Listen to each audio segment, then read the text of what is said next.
Parku I vogël ishte mbushur me erën e njom të dimrit dhe aromën e kafes që vinte nga kafeneja përballë.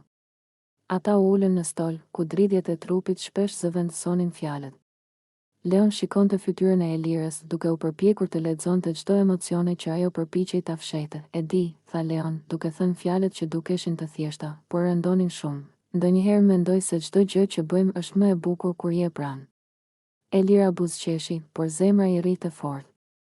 Po ndjej të njëjtën gjë, tha ajo, duke u munduar të duket e qetë, por nuk ia doli, një heshtje e ëmbël ra ndërmjet tyre. Fladi I natës përplasej mbi fytyrat e tyre, duke I bërë të ndjeheshin më pranë njëri tjetrit se kurrë. Leon ngadalë ngriti dorën dhe preku butësisht faqet e Elirës.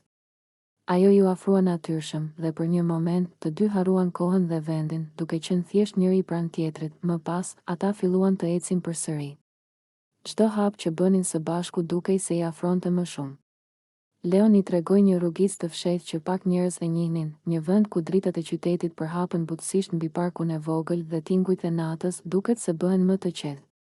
Aty, ata ndaluan për të parë yjet që dukeshin të shndritshme mbi qytet. Elira, kam ndjerë gjithmonë diçka për ty, tha Leon, duke I kapur dorën me forcë të lehtë. Por gjithmonë kisha frikë ta pranoja. Elira ndjeu një val emocionesh që I mbushën syt me shkëlqim të bull. Unë gjithashtu.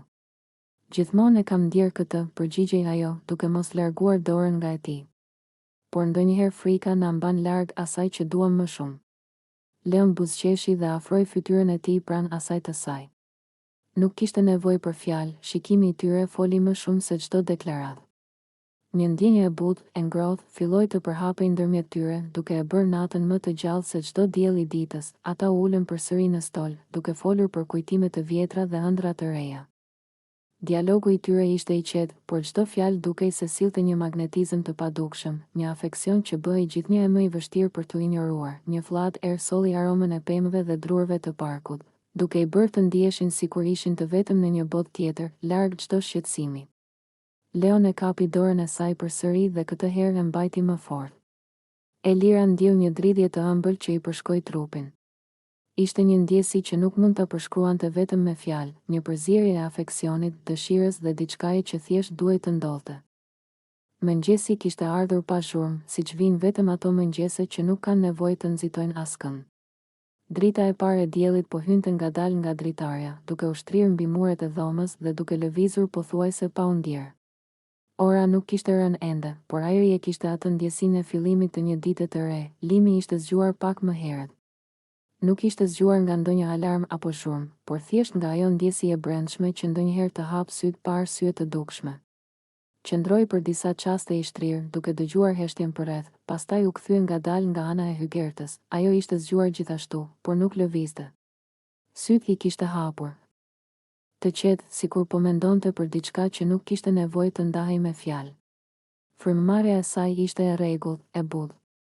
Limi u ul pranë saj me kujdes, sikur të kishte frikë se mos e prishte atë qetësi të brisht. Për disa minuta nuk ndodhi asgjë. Vetëm prania e tyre, pranë njëri tjetrit. Pastaj, pa folur, Limi e ngriti dorën dhe e vendosi lehtë mbi shpinën e saj. Prekja ishte e ngrohtë, e ngadalshme, pa asnjë nxitim. Filloi ta fërkonte shpinën me lëvizje të vogla, të qëndrueshme, sikur po vizatonte një ritëm që vetëm ata të dy mund ta ndjenin. Minutat e para kaluan në heshtje. Hygerta mori frymë thellë dhe trupi I saj u çlirua pak nga pak. Ishte një ndjesi sigurie, një kujdes që nuk kërkonte shpjegim. Limi vazhdonte me të njëjtin ritëm, duke mos ndryshuar shpejtësinë, duke e lënë kohën të bënte punën e saj. Drita jashtë u bë më e fortë. Zhurma e largët e qytetit filloi të dëgjohej lehtë, por brenda dhomës gjithçka mbeti e qetë. Çdo lëvizje e dorës së tij ishte e menduar, sikur po përpiqej të largonte çdo mbetje lodhjeje nga shpatullat e saj. Pas disa minutash, Hygerta u lëviz pak, jo për t'u larguar, por për t'u afruar më shumë. Ajo nuk foli, por trupi I saj e tregoi qartë se ajo ndjej rehat. Limi e vuri re dhe buzëqeshi lehtë, duke vazhduar pa e ndërprerë ritmin, koha dukej sikur ishte shtrirë. Nuk kishte rëndësi sa minuta kishin kaluar. Ishte një moment që nuk matej me orë, por me frymëmarrje dhe qetësi. Limi mendonte për gjëra të vogla, për ditën që I priste, për biseda të thjeshta, për kafen e mëngjesit. Mendimet vinin dhe iknin, pa u ndalur gjatë, Hygerta, ndërkohë, ndjente se mendja e saj po qetësohej. Çdo fërkim i shpinës ishte si një kujtesë se nuk ishte vetëm, se kishte dikë pranë që ishte aty pa kushte. Ajo mbylli sytë për disa çaste, duke e lënë veten të qëndronte në atë ndjesi, minutat vazhdonin të rridhnin ngadalë. Limi ndryshoi pak lëvizjet, por jo ritmin. Ishte një ndryshim i vogël, pothuajse i padukshëm, që e mbante momentin gjallë pa e prishur qetësinë. Ai ndjeu se sa e rëndësishme ishte kjo afërsi e thjeshtë, pas rreth gjysmë ore, gjithçka kishte marrë një qetësi tjetër.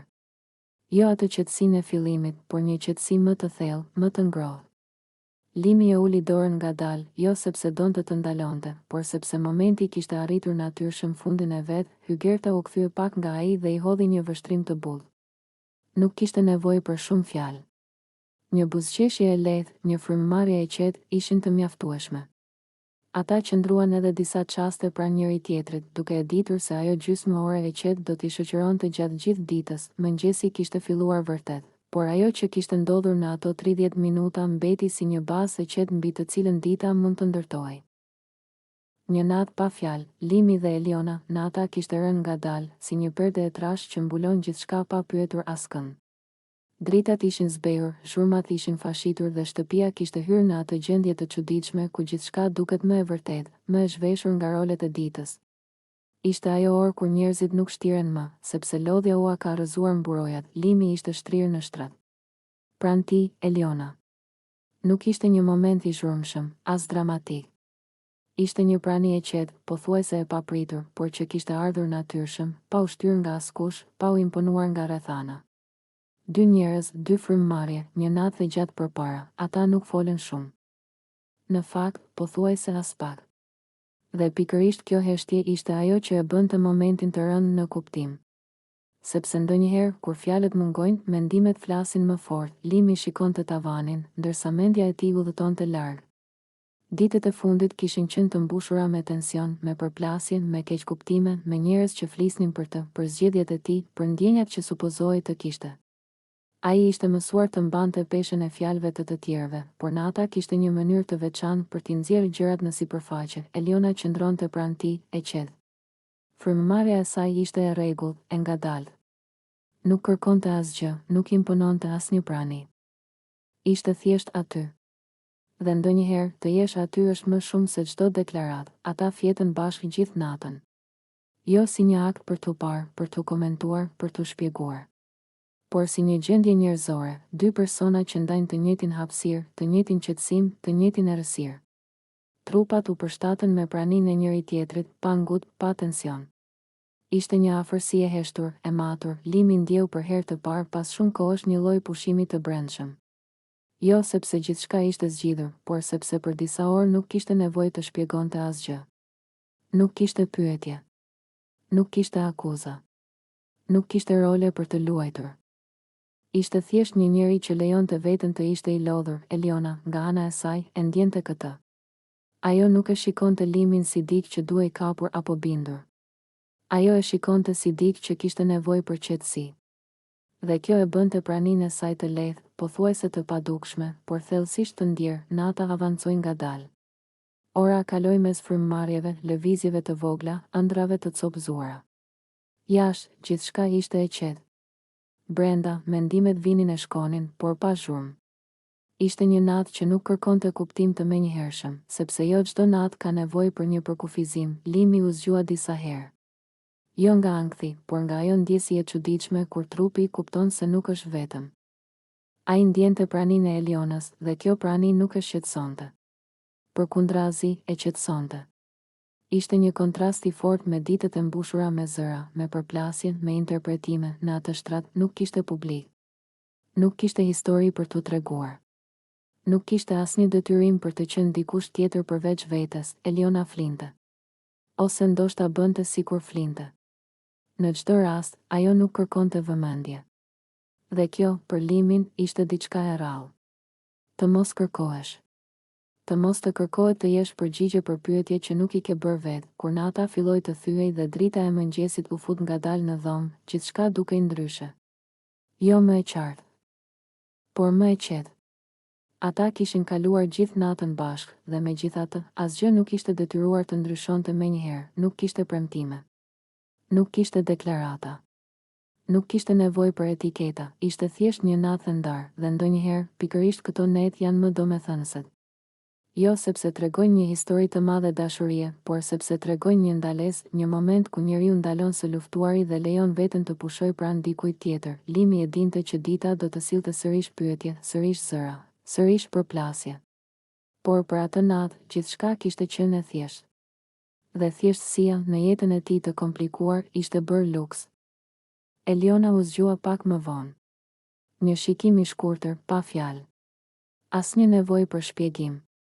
Ndonjëherë, një natë e kaluar bashkë nuk ka për qëllim të ndërtojë diçka të re, por të mbajë mendjen dhe shpirtin në ekuilibër, dhe kjo natë kishte bërë pikërisht këtë. Nata që nuk kërkoi fjalë, Limi dhe Dolce, mbrëmja kishte ardhur me një peshë tjetër. Nuk ishte një nga ato netët e zakonshme që kalojnë pa lënë gjurmë. Që në ajër ndjehej një tension i pashpjegueshëm, një energji që nuk kërkonte leje për të ekzistuar. Limi dhe Dolce u gjendën përballë njëri tjetrit jo si dy njerëz që kërkojnë shpjegime, por si dy forca që e njohin mirë gjuhën e heshtjes. Dolce kishte diçka ndryshe atë mbrëmje. Nuk ishte vetëm pamja, por mënyra si lëvizte, si qëndronte, si e mbante shikimin. Ajo nuk kërkonte vëmendje, ajo e kishte. Çdo gjest i saj ishte i ngarkuar me vetbesim, me një qetësi që të çarmatos. Limi e ndjeu menjëherë këtë ndryshim. Ishte një ndjesi që nuk lind nga fjalët, por nga intuita, ata folën pak. Shumë pak. Dhe pikërisht kjo e bëri gjithçka më intensive. Sepse kur fjalët mungojnë, trupat dhe energjia flasin. Çdo afrim i vogël, çdo distancë e shkurtër mes tyre, dukej si një vendim i heshtur që po merrej pa u thënë me zë, mbrëmja u thellua dhe koha filloi të humbiste kuptimin. Dritat u zbehen, zërat përreth u shuan, dhe gjithçka që mbeti ishte prania e njëri tjetrit. Limi ndjeu një zjarr të brendshëm, jo të nxitur nga impulsi i çastit, por nga një përplasje emocionesh të grumbulluara, lodhje, dëshirë, nevojë për të ndjerë diçka reale pas gjithë kaosit të ditëve të fundit. Dolce nuk ishte thjesht pjesë e asaj nate, ajo ishte katalizatori. Ajo nuk e shtynte situatën, por as nuk tërhiqej. Ishte e pranishme, e vetëdijshme për efektin që kishte. Dhe kjo e bënte gjithçka më të fortë. Nata nuk kishte nevojë për premtime apo plane.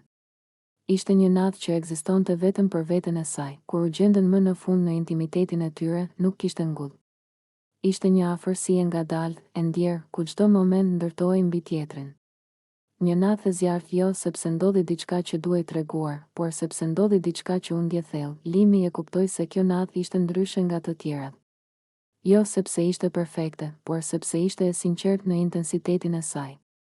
Dolce i dha diçka që ai nuk e kishte kërkuar me fjalë, por që i mungonte, një ndjenjë gjallërie, një rikujtim se ende mund të ndjesh fort, pa u shpjeguar, pa u justifikuar. Ora kaloi, nata u shtrije gjatë, dhe ata qëndruan bashkë deri në mëngjes. Jo në zhurmë, por në qetësi. Në atë lloj qetësie që vjen vetëm pas një nate të fortë emocionalisht. Dolce ishte e qetë, e sigurt, ndërsa Limi mendonte në heshtje se disa netë nuk janë kthes jete, por ndalesa të nevojshme. Kur drita e parë e mëngjesit hyri në dhomë, gjithçka dukej ndryshe. Jo më e thjeshtë, por më e qartë. Nata kishte qenë super jo sepse kishte thyer rregulla, por sepse kishte thyer lodhjen emocionale. Ishte një natë që nuk kërkonte asnjë shpjegim publik. Dolce u ngrit me një qetësi të bukur. Pa dramatik, pa pritshmëri të tepruara. Dhe kjo ishte ajo që e bëri natën edhe më të fortë në kujtesën e Limit, sepse ajo nuk kërkoi asgjë më shumë se çfarë kishte ndodhur.